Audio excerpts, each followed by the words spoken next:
Hello everyone. चलो एक अगला सेक्शन हम शुरू कर रहे हैं आपका सेक्शन 50 कैपिटल बी। और ये वाला जो सेक्शन है ये किस चीज़ से डील करता है? स्लम्प सेल से। क्या होती है स्लम्प सेल वो सब अभी डिस्कस करेंगे। पहले मेरी बात बहुत ध्यान से सुनिए। पता है उसने क्या कहा है? Slump sale means transfer of one or more undertakings or divisions for a lump sum consideration without values being assigned to individual assets and liabilities। चलो ये मैं आपको ना एक्सप्लेन करता हूं। मेरे साथ साथ ना एक एग्जाम्पल जरा सब लिखोगे।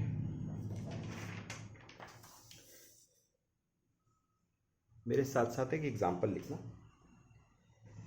दो मिनट।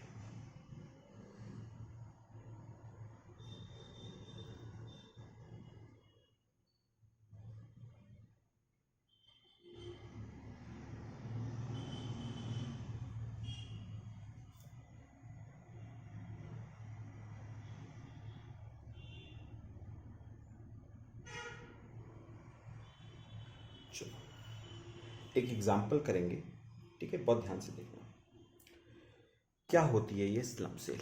देखो एक एग्जाम्पल बहुत ध्यान से देखना है।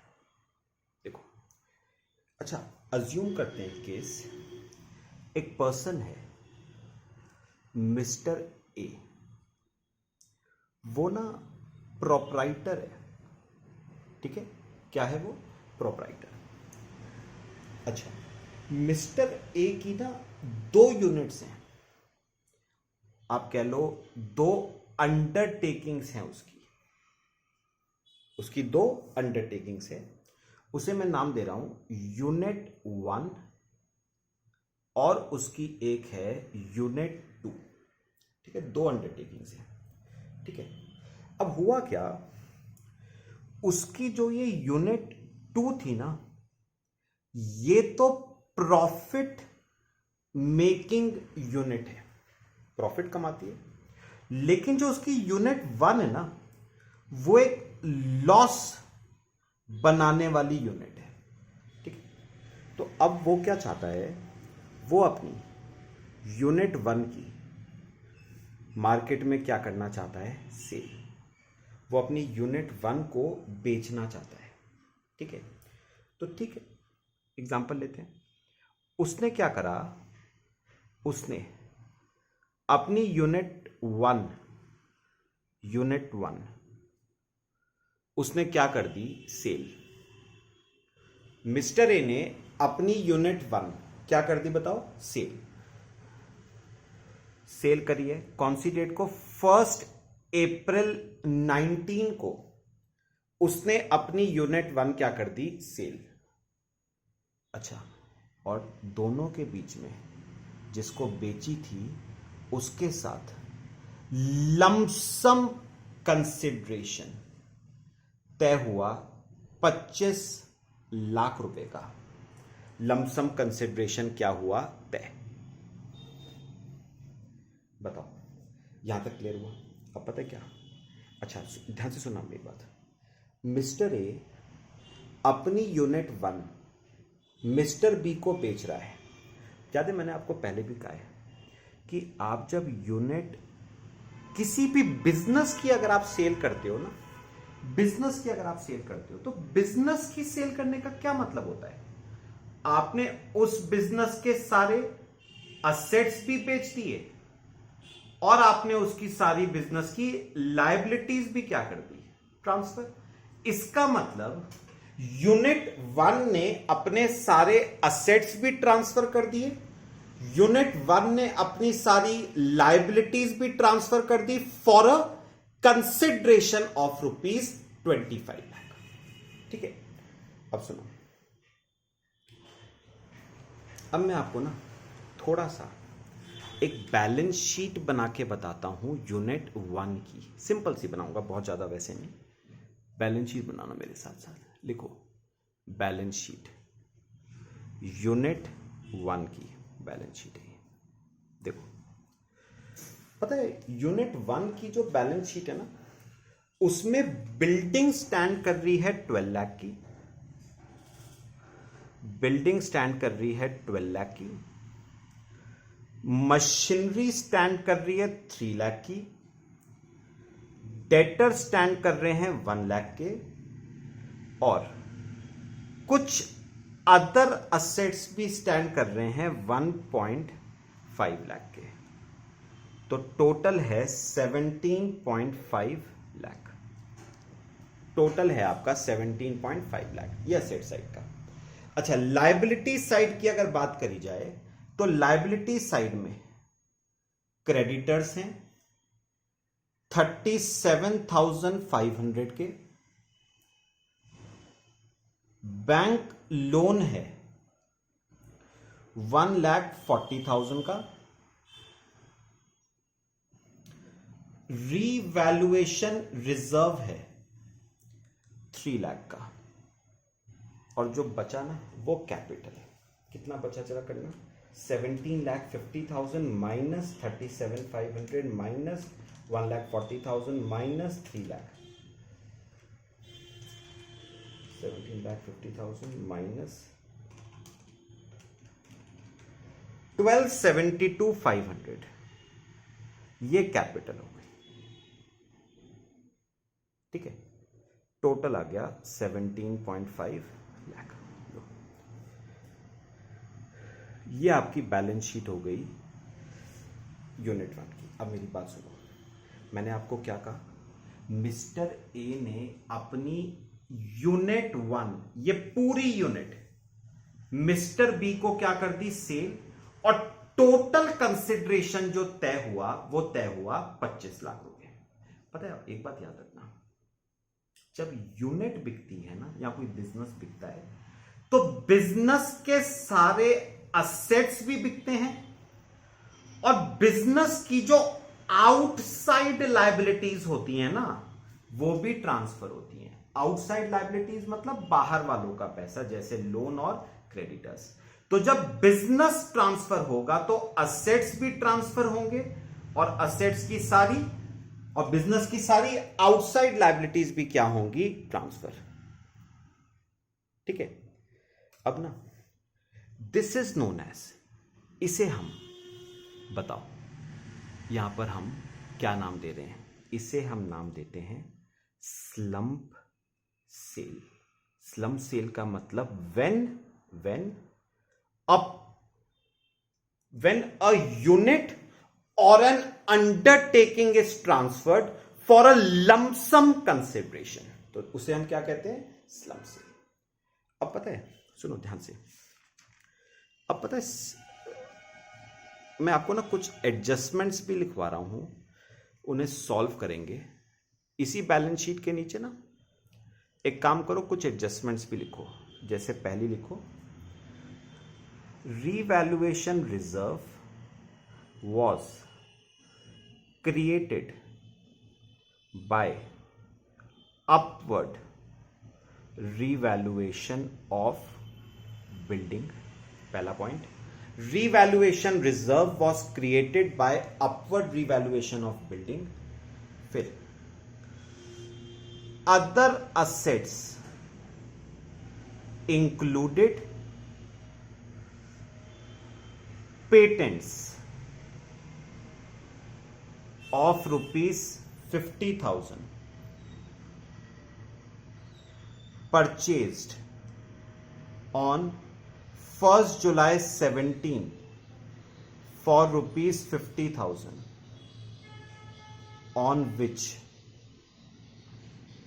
no depreciation had been charged, on which no depreciation had been charged। और लिखो calculate capital gain for assessment year 2021। Calculate capital gain for assessment year 2021। Copy कर लो इसे, फिर मैं आपको करके बताता हूं।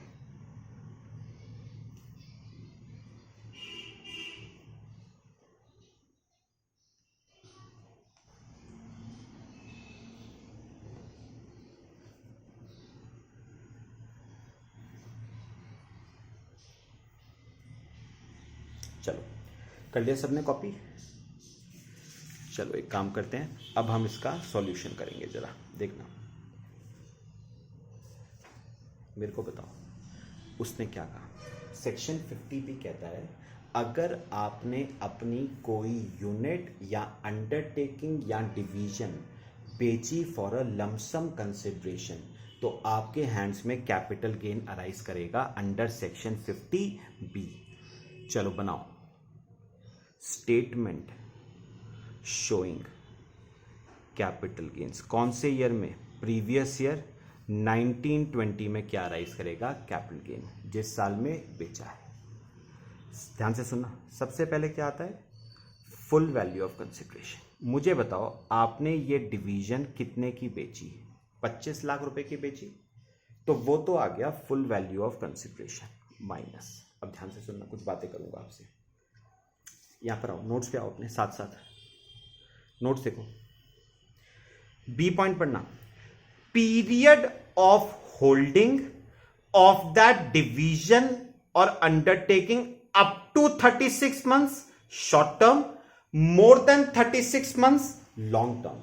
पता है, एग्जाम्पल आपको लिखवा दूं, जरा सुना।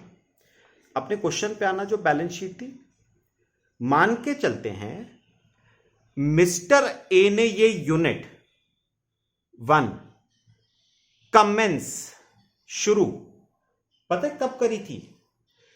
2005-2006 में उसने ये शुरू करी थी। अब मुझे एक बात बताओ, 2005-2006 में शुरू करा है और 19-20 में बेचा है, इसका मतलब लगभग 14 साल आते हैं, ऑलमोस्ट 14 ईयर्स। तो उन्होंने क्या कहा, अगर अप टू 36 मंथ है तो शॉर्ट टर्म, और अगर मोर देन 36 मंथ है तो लॉन्ग टर्म। यानी पता है, अगर उस डिवीजन को, यूनिट को शुरू हुए 36 महीने ही हुए हैं तो शॉर्ट टर्म, 36 महीने से ज्यादा हुए हैं, 3 साल से ज्यादा हुए हैं तो लॉन्ग टर्म। तो मुझे इस केस में बताओ, इस केस में शॉर्ट टर्म आएगा या लॉन्ग टर्म आएगा? इस केस में लॉन्ग टर्म आ जाएगा। क्यों? 14 साल हो चुके हैं, मतलब मोर देन 36 मंथ्स, तो लॉन्ग टर्म आ जाएगा। अच्छा, लॉन्ग टर्म आता है तो क्या करते हो? इंडेक्सेशन। लेकिन एक बात पढ़ना, लास्ट पॉइंट, एफ पॉइंट पढ़ो जरा, F point. No indexation is allowed in case of slum sale. मतलब पता है क्या? Although long term capital gain आएगा, लॉन्ग टर्म कैपिटल असेट है, फिर भी इंडेक्सेशन अलाउड नहीं है। यह बात याद रखना, स्लम सेल के केस में इंडेक्सेशन अलाउड नहीं होगी, even though capital gain long term ही है। फिर आपके दिमाग में ना एक सवाल आ रहा होगा कि सर फिर फायदा ही क्या हुआ कि लॉन्ग टर्म है या शॉर्ट टर्म है? भाई जब एक बार बताओ, जब इंडेक्सेशन होना ही नहीं है तो फर्क क्या पड़ता है? लॉन्ग टर्म हो या शॉर्ट टर्म, फर्क पड़ता है। और फर्क पता है क्या है? टैक्स रेट्स का फर्क है। अगर लॉन्ग टर्म कैपिटल गेन आता है ना, अगर लॉन्ग टर्म कैपिटल गेन आता है तो उस पे तो लगता है फ्लैट 20% का टैक्स, और अगर शॉर्ट टर्म आता है तो शॉर्ट टर्म पे फ्लैट 20% नहीं लगता है, बल्कि नॉर्मल स्लैब रेट के हिसाब से टैक्स लगता है। नॉर्मल स्लैब रेट क्या करा था? 2.5 लाख तक नील, 2.5 लाख से 5 लाख तक 5%, 5 से 10 कितना हो जाएगा? 20%, मोर देन 10 30%। तो याद रखना, अगर तो लॉन्ग टर्म कैपिटल गेन आता है तो कितना टैक्स? 20%, और अगर शॉर्ट टर्म आता है तो नॉर्मल रेट के हिसाब से लगेगा, नॉर्मल स्लैब रेट के हिसाब से लगेगा। खैर ये सब बातें मैं आपको अभी आगे बताऊंगा, फिलहाल अपने क्वेश्चन पे आ जाओ। ये देखो, तो मेरे को एक बार बताओ, लॉन्ग टर्म हो या शॉर्ट टर्म हो, इंडेक्सेशन तो होना ही नहीं, तो सीधे क्या आएगा? Cost of acquisition. अब सुनना, इस केस में कॉस्ट ऑफ एक्विजिशन किसको माना गया है? फिर से नोट्स पे आ जाओ, D point. Cost of acquisition होगी नेट वर्थ, या आप कह सकते हो वैल्यू ऑफ नेट असेट्स। और पता है ये नेट असेट्स क्या होते हैं? वर्किंग नोट एक बनाना जरा। What do you mean by net assets? Working note बनाना।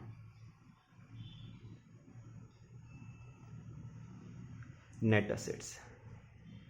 अच्छा, what do you mean by net assets? Net assets का मतलब होता है असेट्स माइनस आउटसाइड लायबिलिटीज। तो नेट असेट्स का मतलब होता है असेट्स माइनस आउटसाइड लायबिलिटीज। चलो करना शुरू करते हैं। असेट्स, बैलेंस शीट पे आओ जरा, अपनी बैलेंस शीट पे आ जाओ। ये देखो बैलेंस शीट, ध्यान से देखना है अभी जरा। मैं अगर आपसे पूछूं यूनिट 1 के असेट्स कितने के हैं? 17.5 लाख रुपए के असेट्स हैं। अभी ध्यान से सुनो, उसमें मैं थोड़ी बात बताऊंगा। 17.5 लाख के असेट्स माइनस आउटसाइड लायबिलिटीज 1,77,500 की, ये क्या आ जाएंगे? Net assets. लेकिन पता है हमें थोड़ा सा ध्यान ना, जो नीचे एडजस्टमेंट्स दे रखी हैं उन पे भी देना पड़ेगा। एडजस्टमेंट पढ़ना, फर्स्ट पॉइंट पढ़ो। फर्स्ट पॉइंट उसने कहा रीवैल्यूएशन रिजर्व। देखना, revaluation reserve was created by upward revaluation of building. ध्यान से सुनना, ये रहा रीवैल्यूएशन रिजर्व। उसने कहा ये जो रीवैल्यूएशन रिजर्व है ये हमारे पास कहां से आया? By upward revaluation of building. मतलब हमने बिल्डिंग को अपवर्ड रीवैल्यू किया है। अपवर्ड रीवैल्यू करके क्या आया? ये रीवैल्यूएशन रिजर्व। अब एक बात सोचना, अपने आप सोचना एक बात, अगर गवर्नमेंट आपको रीवैल्यूएशन, कंसेप्चुअल पॉइंट है, अगर गवर्नमेंट आपको रीवैल्यूएशन अलाउ कर देती है तो उसका इफेक्ट सोचना क्या पड़ेगा। ऐसे तो मैं क्या करूंगा, मैं बिल्डिंग को अपवर्ड रिवैल्यू कर दूंगा, मशीनरी को भी अपवर्ड, डेटर्स को भी अपवर्ड, अदर असेट्स को भी अपवर्ड, सारे असेट्स को मैं अपवर्ड रिवैल्यू कर दूंगा। अब सुनो, अपवर्ड रिवैल्यू करोगे तो इफेक्ट किस पे पड़ेगा? नेट असेट्स की वैल्यू बढ़ जाएगी। नेट असेट्स की वैल्यू बढ़ेगी तो कॉस्ट ऑफ एक्विजिशन बढ़ जाएगी। कॉस्ट ऑफ एक्विजिशन बढ़ेगी तो कैपिटल गेन्स कम हो जाएंगे। कैपिटल गेन कम होगा तो गवर्नमेंट को टैक्स कम मिलेगा। तो याद रखना, गवर्नमेंट आपको revaluation of assets and liabilities allow नहीं करती है। अब मुझे एक बात बताना, मैंने कितने रुपए से बिल्डिंग को अपवर्ड रिवैल्यू किया था? 3 लाख रुपए से, है ना? 3 लाख रुपए से अपवर्ड रिवैल्यू करा था। तो अब आपको बिल्डिंग को 3 लाख रुपए से कम करना पड़ेगा। लिखो असेट्स, पहला कौन सा है? बिल्डिंग। 12 लाख की बिल्डिंग थी, 3 लाख से कम कर देंगे, 9 लाख की होगी। ठीक है। अच्छा, बिल्डिंग के बाद अगला कौन सा है? मशीनरी। कितने की है बुक्स में? 3 लाख रुपए की, इसमें कोई चेंज नहीं है। डेटर्स बुक्स में कितने के हैं? 1 लाख, सेम रहेगा। अदर असेट्स देखना, अदर असेट्स। अच्छा, अदर असेट्स देखना, अदर असेट्स 1.5 लाख रुपए के हैं, 1.5 लाख के। और नीचे उसने क्या कहा है?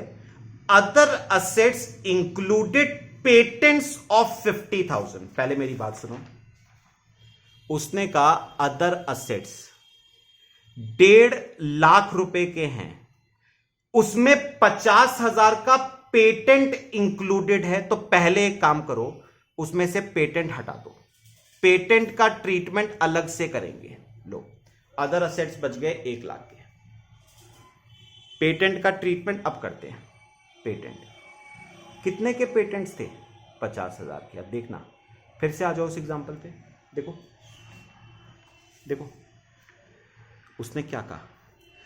ये जो 50,000 के पेटेंट्स है ना, ये आपने 1 जुलाई 17 को खरीदे थे, on which no depreciation has been charge. मतलब सुनो, 50,000 के पेटेंट्स आपने 17-18 में खरीदे थे, उस पे डेप्रीसिएशन ना तो आपने लगाया 17-18 में, ना आपने लगाया 18-19 में, डेप नहीं लगाया। अब सोच के देखो, आपने 50,000 के पेटेंट्स पे डेप नहीं लगाया, तो अगर मैं इसी 50 को यहां पर ऐड कर देता हूं तो उससे नेट असेट्स की वैल्यू बढ़ जाएगी। नेट असेट्स बढ़ेंगे तो कॉस्ट ऑफ एक्विजिशन बढ़ेगी, कॉस्ट ऑफ एक्विजिशन बढ़ेगी तो कैपिटल गेन कम हो जाएंगे। तो गवर्नमेंट ने कहा आपने 2 साल से पेटेंट्स पे डेप नहीं लगाया है, पहले 2 साल का डेप लगाओ पेटेंट्स पे। चलो लगाते हैं अब डेप। पहले तो आप कब खरीदे थे? 17-18। ध्यान से अकाउंट्स मत करना, फॉलो टैक्स करना, सेक्शन 32 याद रखना। पेटेंट्स पे याद है इंटेंजिबल असेट्स पे 25% का डेप्रिसिएशन था, लगाओ। एक बार बताओ 50% लगेगा या 100% लगेगा, डिपेंड करता था ना 3 शर्तों पे। खरीदा अभी 17-18 का कर रहा हूं, अभी 17-18 का खरीदा कब? 17-18 में। पुट टू यूज भी कब हुआ? 17-18 में। और यूज हुआ मोर देन 180 डेज के लिए 17-18 में, तो 100% लगेगा। 50,000 पे 25% पूरा 12,500। ये तो हो गया 17-18 का। अब लगाओ 18-19 का, WDV पे लगाना। 50,000 माइनस 12,500, 37,500 की WDV बची। 18-19 में तो पूरे साल का ही आएगा 25%, 9,375। तो पेटेंट्स की WDV 28,125। बस ये आपके, बताओ क्या आ गई? असेट्स की वैल्यू। अभी नेट असेट्स नहीं आए, सिर्फ असेट्स आए अभी। तो 9 lakh plus 3 lakh plus 1 lakh plus 1 lakh plus 28,125, 1428,125। अच्छा अब बताओ, हमें नेट असेट्स निकालने थे, इसमें से क्या माइनस करोगे? Outside liabilities. कितनी आउटसाइड लायबिलिटीज थी? 2। बैंक लोन 1,40,000 का और क्रेडिटर्स 37,500 के, तो 177,500 माइनस 1250625। ये आपके आ गए नेट असेट्स। और यही नेट असेट्स आपकी क्या होती है? Cost of acquisition. यहां पर रखो 1250625। अच्छा बस ये देखो कितना आता है हमारा, 1249375। अच्छा बताओ लॉन्ग टर्म आएगा या शॉर्ट टर्म? क्योंकि आपने यूनिट को 5-6 में शुरू किया था और 19-20 में बेचा है, मतलब मोर देन 36 मंथ्स के लिए आपने होल्ड करके रखा, तो लॉन्ग टर्म कैपिटल गेन। ये आपका केस हो गया स्लम सेल का, है ना। सारे पॉइंट्स हमने कर लिए, एक बार गो थ्रू कर ले। देखो याद रखना, अगर आप डिवीजन को या अंडरटेकिंग को 36 मंथ्स तक होल्ड करके रखते हो तो शॉर्ट टर्म, अगर आप डिवीजन या अंडरटेकिंग को 36 से ज्यादा के लिए होल्ड करके रखते हो तो लॉन्ग टर्म। अच्छा लॉन्ग टर्म हो या शॉर्ट टर्म हो, इंडेक्सेशन अलाउड नहीं है, उसका मैंने आपको रीजन भी बताया। रीजन, मेरी बात सुनो, इंडेक्सेशन अलाउड नहीं है तो आप क्या कहोगे? आप कहोगे कि सर फिर फर्क क्या पड़ता है, लॉन्ग टर्म आए या शॉर्ट टर्म आए? फर्क पड़ता है, टैक्स रेट्स का फर्क है। लॉन्ग टर्म पे टैक्स रेट 20% है, शॉर्ट टर्म पे tax rate normal slab rate है। कॉस्ट ऑफ एक्विजिशन किसको माना जाता है? जो भी नेट असेट्स की वैल्यू है। अच्छा नेट असेट्स कैसे निकालोगे बताओ मेरे को जरा, नेट असेट्स कैसे निकालोगे? Assets minus outside liabilities, assets minus outside liabilities. और याद रखना revaluation of assets and liabilities allowed नहीं होती है, क्योंकि अगर रीवैल्यूएशन अलाउ कर दिया तो हर कोई अपने असेट्स को क्या करेगा? अपवर्ड रिवैल्यू करेगा, तो कॉस्ट ऑफ एक्विजिशन बढ़ जाएगी। कॉस्ट ऑफ एक्विजिशन बढ़ेगी तो कैपिटल गेन कम हो जाएंगे, तो टैक्स गवर्नमेंट के पास कम आएगा। ये आपकी क्या है बताओ, स्लम्स है। ठीक है, चलो बाकी हम नेक्स्ट क्लास में डिस्कस करेंगे। Thank you.